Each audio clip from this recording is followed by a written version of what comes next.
Eh bien, bonjour, bienvenue à vous tous pour ce nouveau rendez-vous en live sur LinkedIn. Pendant 30 minutes, nous invitons un acteur de l'événementiel pour parler des transformations que le secteur est en train de vivre et de celles aussi qu'il doit se préparer à vivre. C'est jour J pour interroger ensemble les nouveaux défis de l'événementiel, des défis liés à l'énergie, défis sociétaux, on va parler de la RSE beaucoup aujourd'hui. Quelle nouvelle gouvernance aussi pour nos structures événementielles, la lutte contre le marché noir, assurer la sécurité, notamment sanitaire, les défis numériques, bien sûr, comment faire coexister événements digitaux et événements physiques, comment intégrer les nouvelles habitudes qui émergeront de l'intelligence artificielle. Bref, les sujets sont vastes. Jour J, c'est ça. C'est essayer ensemble de déchiffrer ce qui se passe et comprendre comment le monde impacte nos événements et comment nos événements aussi tentent d'impacter le monde. Nous allons partager des convictions et des bonnes pratiques. Ce programme est en live, il est un peu plus de 13 heures aujourd'hui, ce mardi, mais il sera disponible en replay sur LinkedIn et en podcast sur toutes les plateformes. Si vous êtes sur un de ces replays, vous ne pourrez évidemment pas participer, mais j'espère que vous apprécierez malgré tout le contenu de ce jour J. Jour J, c'est un tout nouveau programme. J'espère qu'on pourra se retrouver durablement sur une fréquence d'une semaine sur deux. Les 2 prochains épisodes sont d'ores et déjà programmés avec Hichem El Garrag de l'association Kajibig. On parlera donc de mutualisation le mardi 30 mai et Fanny Crapanzano des Nuits Sonores qui démarre demain d'ailleurs, les Nuits Sonores, et d'Artifarty, que l'on recevra le mardi 13 juin. Vous pouvez noter déjà la date, donc de 13h à 13h30. Moi, si j'ai eu envie de vous proposer jour J, c'est parce que j'évolue évidemment dans ce secteur de l'événementiel. Je suis Marilyn Genevrier, journaliste animatrice depuis de nombreuses années pour l'événementiel. Je travaille avec des agences ou avec des organisateurs d'événements en direct, souvent aux côtés d'autres prestataires de l'événement. Et j'ai donc ainsi l'occasion de questionner chacune des parties prenantes sur ce qui évolue dans les pratiques, dans nos propres pratiques, la manière de laquelle chacun tente aussi de prendre la bonne direction, d'influer sur le public pour être plus responsable, pour discuter ensemble de nos pratiques. Voilà, c'est un peu l'objectif que je me suis donné dans ce programme. Aujourd'hui, nous allons échanger autour de Samuel Torikian, notre invité responsable de la stratégie durable pour un événement qui se déroulera à Eurexpo dans 16 mois, presque précisément, en septembre 2024, les World Skills Lyon 2024. Bonjour à toi, Samuel. Merci beaucoup d'être avec nous pour cette première. Bonjour Marilyn, merci. On va parler de ta stratégie RSE dans un instant. Je voudrais également vous présenter Thomas qui est avec nous et qui sera avec nous sur chacun des épisodes. Thomas Mathieu de l'agence digitale Bison qui réalise avec moi ce jour J. Bienvenue Thomas. Thomas, on peut tous participer sur le chat. Bonjour à tous, bonjour Marilyn, bonjour Samuel. Oui, c'est un format qu'on a voulu très collaboratif. N'hésitez pas à poser toutes vos questions et puis je m'en ferai le relais là. Très bien, avec plaisir. Tu réinterviens absolument quand tu le souhaites. Je reste moi aussi les yeux braqués sur le chat. Bonjour à tous. Vous pouvez vous faire des commentaires également. Ce sera avec plaisir qu'on en prendra connaissance. Samuel, donc responsable de la stratégie durable, la RSE. On parlera aussi de cette notion d'héritage tout à l'heure. Si tu veux bien, j'aimerais bien qu'on se pose la question. On est ensemble pendant 30 minutes, donc autant démarrer tout de suite. On va voir déjà des images de la bande-annonce de ces World Skills Lyon 2024, qui est un événement international, mondial, qui va avoir lieu donc en septembre 2024. On parlera dans un instant de ce qui va se passer cette année en 2023 à Lyon. Mais en 2024, c'est l'événement mondial qui aura donc lieu à Lyon. Première question pour toi, Samuel, c'est quoi ton jour J à toi?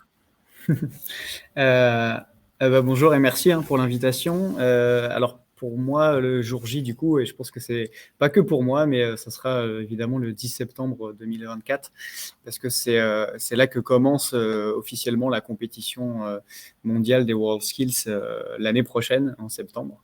Donc c'est un petit peu le jour que tout le monde attend. Aujourd'hui, il reste, selon le compteur, je crois, 485 jours, il me semble. Wow. Ouais. Les WorldSkills, c'était plus connu sous le nom des Olympiades des métiers. Un titre, un nom qui a changé pour être plus moderne peut-être. Est-ce que tu peux nous la décrire peut-être déjà, cette compétition des métiers qui sera donc à Lyon en 2024? Ouais, tout à fait. Alors la compétition mondiale des métiers, en fait, c'est une compétition qui est organisée tous les 2 ans à travers le monde. On est régi sous un mouvement international, un petit peu comme peut fonctionner d'autres comités d'organisation comme les Comme les Jeux JO. Olympiques, Ouais, par les exemple. JO. Donc nous avons un mouvement international qui s'appelle WorldSkills International, et nous sommes un comité d'organisation qui a pour but de délivrer la compétition en 2024. La compétition, c'est quoi? En fait, c'est un événement qui est réservé aux jeunes de moins de 23 ans dans plusieurs métiers différents. Il y en aura plus de 62. En réalité, il y en aura 64 à Eurexpo en 2024. L'objectif de cette compétition, c'est de mettre en valeur les compétences à travers tous les métiers. Donc, vous pourrez très bien retrouver des métiers comme charpentier, des métiers de menuisier, en passant par des métiers de bouche aussi. Donc, tout ce qui va être service en salle, les métiers de service, etc., etc. Ça couvre beaucoup d'industries différentes, et c'est ce qui en fait aussi sa force. Donc, Voilà, donc un grand événement avec un grand volume de métiers. la France a donc remporté finalement l'organisation de ces WorldSkills pour 2024. C'est la 47e C'est le édition, c'est 47e ça? cycle, c'est tout à fait ça, ouais. 47e cycle, avec, tu disais, il y a 63 délégations différentes. C'est énorme comme événement à Eurexpo. Il y a 8000 personnes accréditées sur cet événement, donc Environ, pendant ouais. ces 3 jours environ. Beaucoup de métiers et beaucoup de jeunes. Moins de 23 ans, tous ces 1500 compétiteurs. J'ai quelques chiffres de la compétition nationale. On va quand même parler de cette gouvernance finalement qui est organisée. Il y a une compétition nationale qui va avoir lieu cette année en 2023 à Lyon aussi, à Eurexpo. Tout à fait. Tout à Explique-nous. fait. En fait, c'était donc pour faire un petit peu de mise en contexte, c'était tout l'enjeu lors de notre candidature en 2019 auprès du mouvement international et ses membres. Donc il y a 85 pays qui sont membres de ce mouvement. Et en fait, quand on a soumis notre candidature et qu'on a gagné, dans notre candidature, il était stipulé que nous organiserions les prochaines compétitions jusqu'à la compétition internationale à Eurexpo à Lyon. C'était tout l'objet. Donc les compétitions nationales seront à Eurexpo. Elles ont déjà eu lieu en 2022.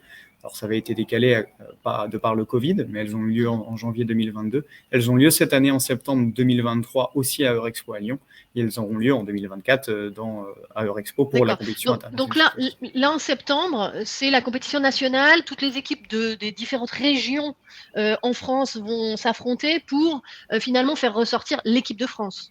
Tout On à est fait. d'accord? C'est l'objectif, c'est de sélectionner une équipe de France à l'issue de la compétition nationale de septembre 2023. Ouais.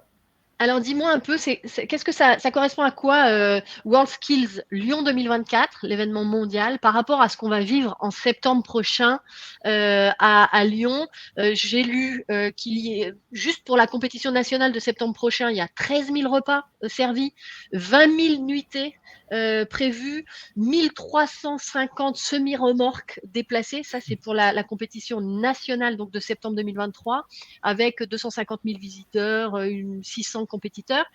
Ça représente quoi la compétition mondiale en 2024? Plus. Globalement, on est sur des chiffres qui sont évidemment un peu plus conséquents, mais c'est tout l'objet aussi. Alors, nous, on aura 65 pays participants à l'événement, à travers le monde et à travers les différentes régions du monde. On a prévu 1500 compétiteurs qui vont directement participer.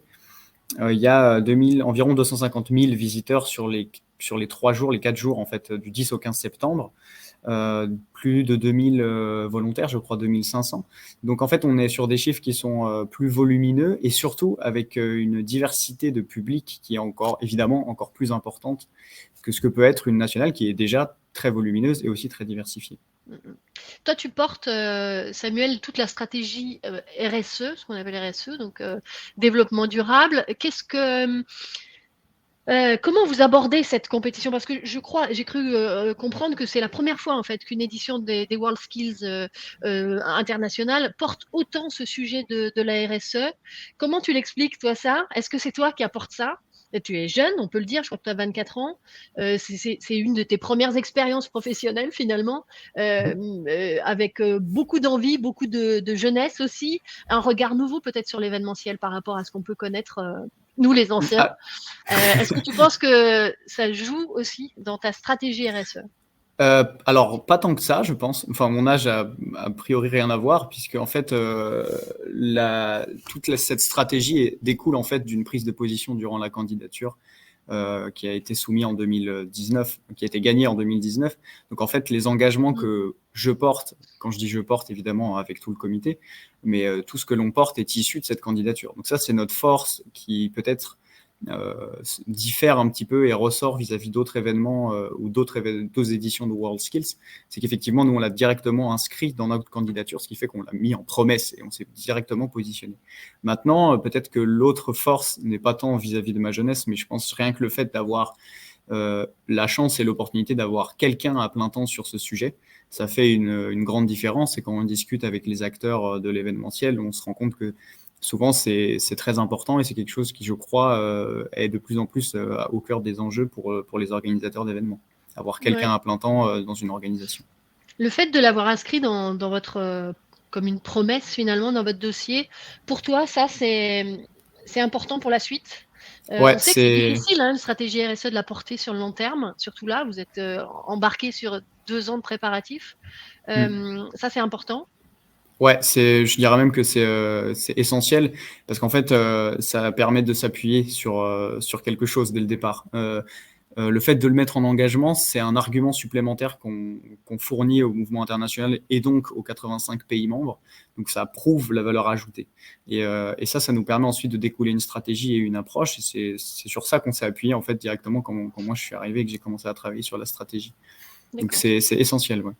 Bon, il y a des textes sur lesquels on s'appuie, en tout cas toi et pour les WorldSkills Lyon 2024, comment tu vas travailler, comment tu travailles, quels sont tes référentiels? On se pose beaucoup la question quand on organise des événements, à quelles obligations on doit répondre, sur quoi on se base, qu'est-ce qu'on met en priorité finalement?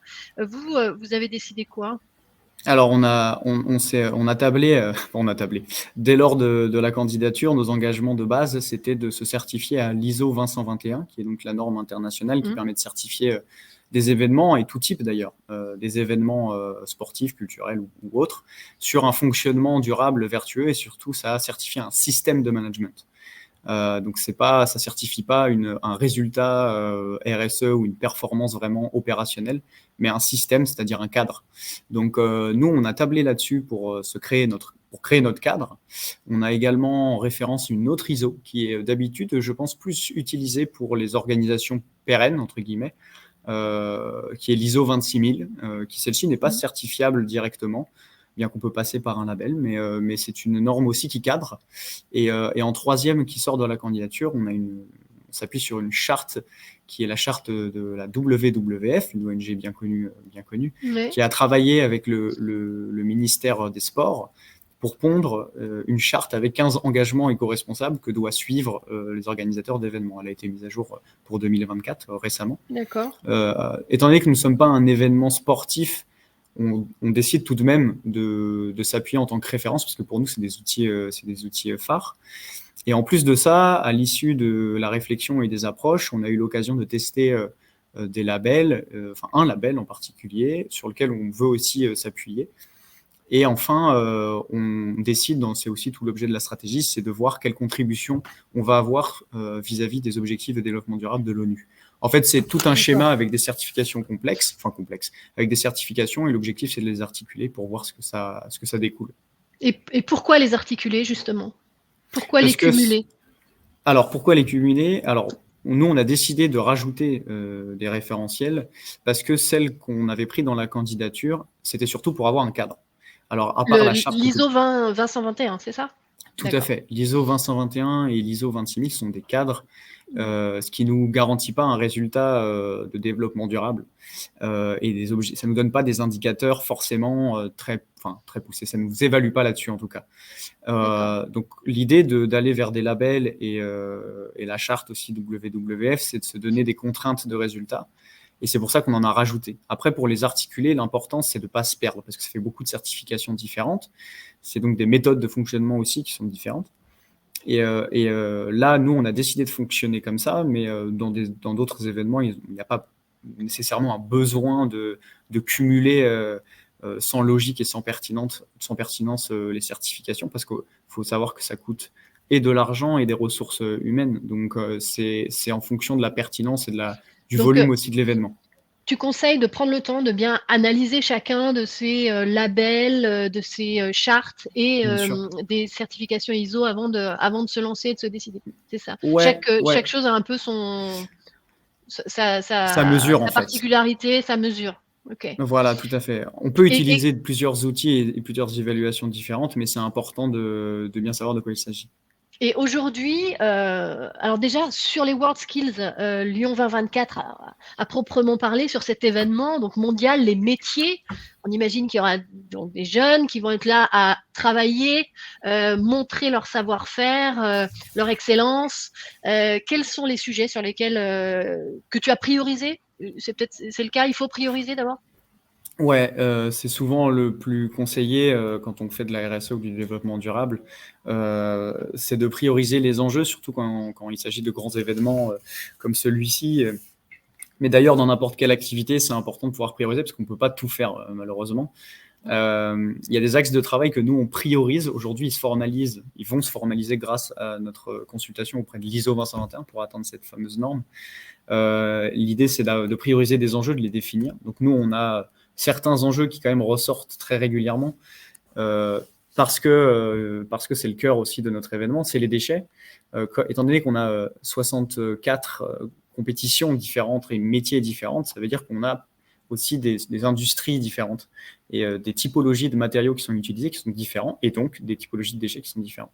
Et ça, c'est au-delà même du volume qui va être important, c'est aussi la diversité des déchets qui vont être très importants. Donc ça, c'est un vrai enjeu pour nous. Je dirais que c'est peut-être. Avec qui vous travaillez sur ce sujet-là? Comment tu le prends, ce sujet des déchets, sachant que tu vas avoir du métal, tu vas avoir de la nourriture, évidemment, les métiers de bouche seront présents, tu vas avoir du bois, tu vas avoir. Alors en fait, on travaille, dans un premier temps, on travaille à définir ces typologies de déchets en interne. Donc c'est un petit peu tout le travail un peu gigantesque qu'on veut faire dans un temps assez court, hein, disons-le. Et après, il faut travailler avec les acteurs locaux et en fait les acteurs qui nous aident déjà et qui vont intervenir pour notre événement, c'est-à-dire les sites d'accueil de la compétition comme GL en fait tout simplement et Eurexpo qui travaillent déjà avec des prestations identifiées pour la gestion de déchets. Et nous, ensuite, en complément, en travaillant en collaboration avec des acteurs comme GL, c'est de pouvoir identifier potentiellement d'autres pistes. Par exemple, sur des déchets qui ne peuvent pas être repris ou alors qu'il est plus judicieux de réemployer. Dans ce cas-là, on réfléchit aussi là-dessus, de savoir si, par exemple, les lattes de bois restantes du menuisier, et là je dis ce qui me passe par la tête, donc s'il y a des menuisiers navrés, mais les lattes par exemple, est-ce qu'elles peuvent être réutilisées ou réemployées d'une autre manière? Donc, on réfléchit aussi là-dessus, et là dans ce cas-là, on fait intervenir d'autres acteurs. Thomas, il y a des premières questions qui arrivent sur le chat pour Samuel. Oui, on a une première question, Samuel. Il y a Jade qui nous pose la question, est-ce que vous avez des exemples concrets d'actions mises en place autour de la RSE dans le cadre des World Skills? Tu nous as parlé du bois, là, mais est-ce que tu as d'autres exemples vraiment concrets? C'est dans 16 mois, vous avez déjà commencé à travailler concrètement sur les solutions, finalement, c'est ça, hein?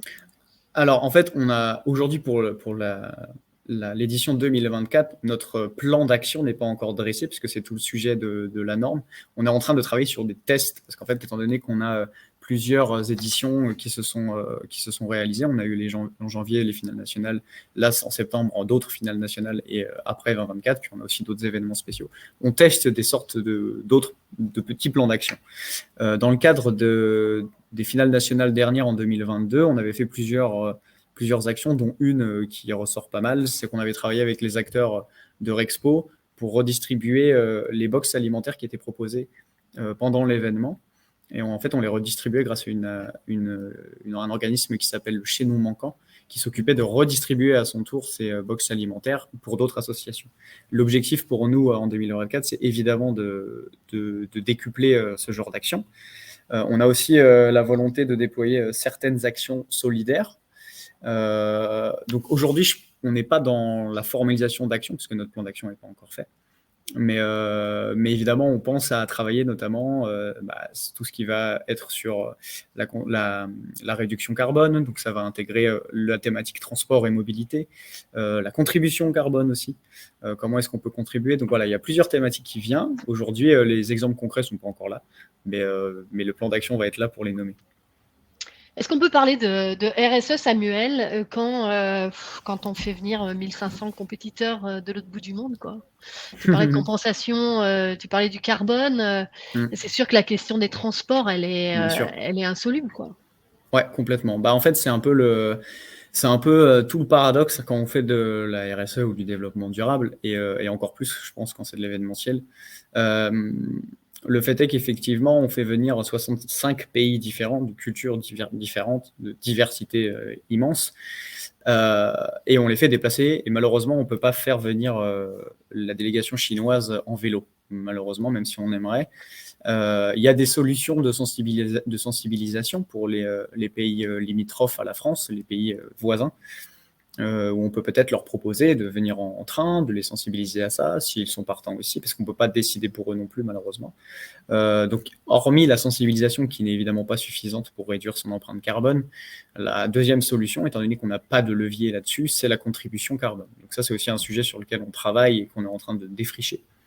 Donc, la thématique transport est une thématique au cœur, parce qu'il y a par contre, on pourrait penser, c'est souvent les questions qui sont posées, on m'a déjà posé plein de fois la question, c'est mais pourquoi vous faites, enfin pas dans ce sens, enfin pas à ce point-là, mais pourquoi est-ce que vous continuez à organiser des événements internationaux si vous savez pertinemment que votre empreinte environnement va être horrible? En fait, souvent ce qu'on répond, c'est vrai, c'est malheureux, mais l'autre côté, c'est qu'il n'y a pas que le volet environnement dans le développement durable.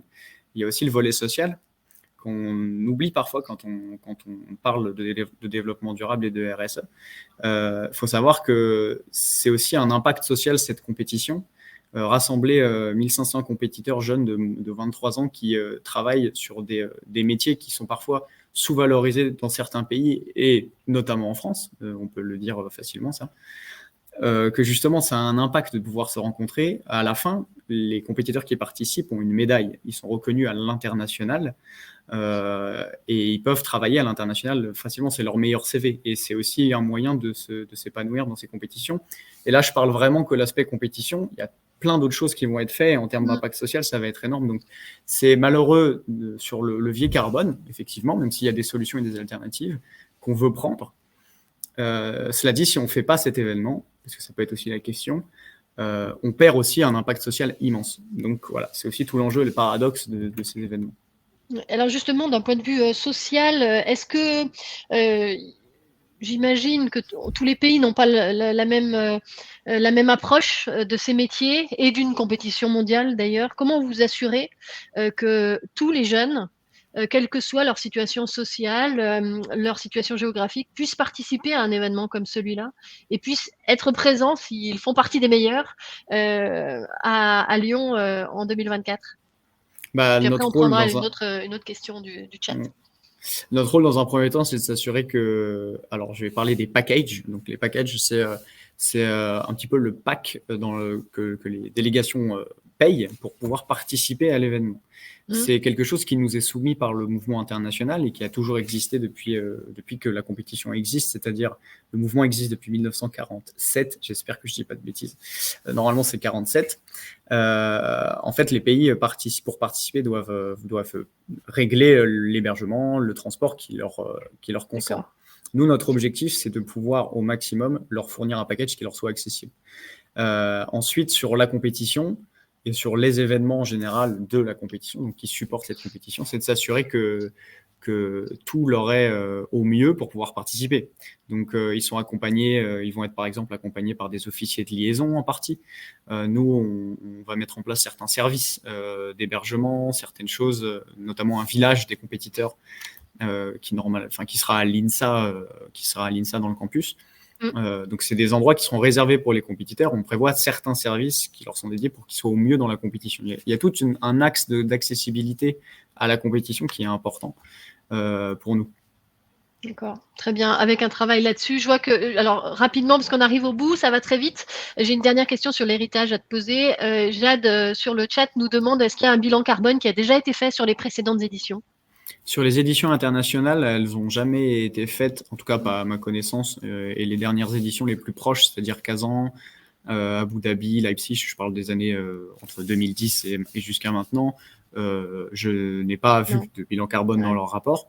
Cela dit, sur des éditions nationales, lorsque j'y travaillais en 2022, donc pour l'événement en 2022, on a réalisé un bilan carbone. Donc on va s'appuyer sur les méthodologies de collecte de données. Donc en gros, on va capitaliser sur l'expérience que j'ai eue pendant les finales nationales. Mais cela dit, on travaille en fait avec un cabinet de conseil qui nous aidera à formaliser ce bilan carbone aussi pour notre édition à nous. Donc évidemment qu'il sera réalisé, puisque sans ça, on ne pourra pas émettre de plan d'action de réduction carbone. D'accord, puis ça a été votre promesse. Dernière question avant de vous laisser. Sur la notion d'héritage, rapidement, tu avais pris la fonction au début, quand tu as été embauché là, pour les World Skills Lyon 2024, cette fonction de responsable de l'héritage, RSE et héritage. Tu as changé depuis. Est-ce que tu peux nous expliquer pourquoi? Et surtout, qu'est-ce que c'est que cette fonction héritage appliquée à l'événementiel? Qu'est-ce qu'on peut mesurer? Ça sert à quoi? Ça veut dire quoi? Alors, l'héritage en événementiel, c'est un terme qui existe depuis pas mal de temps. L'héritage, en fait, c'est la trace que laisse l'événement une fois qu'il est passé. Quand je dis trace, ça sous-entend l'impact économique, ça sous-entend l'impact social, ça sous-entend l'impact environnemental. En fait, c'est juste la formalisation et la traduction du développement durable après que l'événement soit passé. Donc, par exemple, quelle a été la croissance économique du pays hôte suite à ce que juste après que la compétition soit passée, par exemple. Après, c'est c'est l'organisateur et ses acteurs qui décident un petit peu de la stratégie héritage. Donc moi, à l'époque, j'étais coordinateur RSE et héritage parce qu'il y avait un pan de défrichement aussi de l'approche de ce qu'était l'héritage pour nous. Aujourd'hui, je ne l'ai plus dans mon intitulé, tout simplement parce que développement durable fait directement écho à héritage et qu'en réalité, tous nos départements avec qui je travaille, parce que c'est aussi l'objet, c'est de travailler en transversalité, en fait, tout ce qu'ils font en termes d'action vont avoir un impact après. Donc, en fait, c'est aussi réfléchir à l'après avec eux. Ce qui fait que l'héritage est directement inclus dans le développement. Et là, en l'occurrence, l'après, c'est aussi le taux d'emploi des jeunes sortis de la compétition dans chaque pays. C'est possible de mesurer ça? Vous y réfléchissez? On y réfléchit, ouais, parce que c'est possible. Après, il faut voir comment est-ce qu'on le déploie. Mais c'est des indicateurs qui sont demandés par les acteurs avec qui on bosse et qui d'ailleurs qu'on demande nous-mêmes, parce que c'est hyper intéressant de savoir quel est le vrai impact d'une compétition comme celle-ci. Donc tout à fait, non seulement le mouvement international le demande, les acteurs locaux le demandent, et nous, on a besoin de l'avoir aussi. Ouais. Super, merci beaucoup Samuel pour cet échange. Merci beaucoup.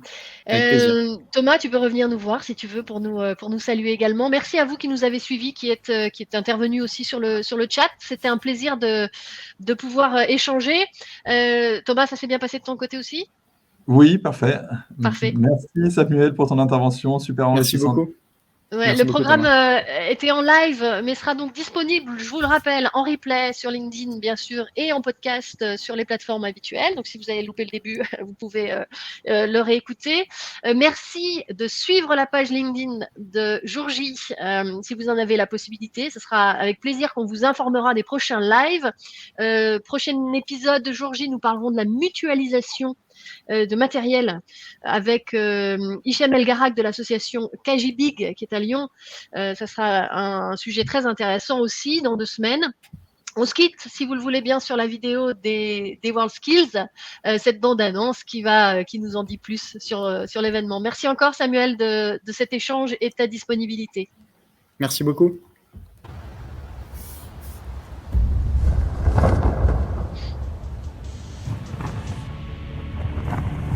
It all starts with you, the ones who raise standards and pattern every culture, the ones who set the bar high and spread excellence with their hands and their minds. You are the landscapers, the chemists, the welders, the game designers, and many more.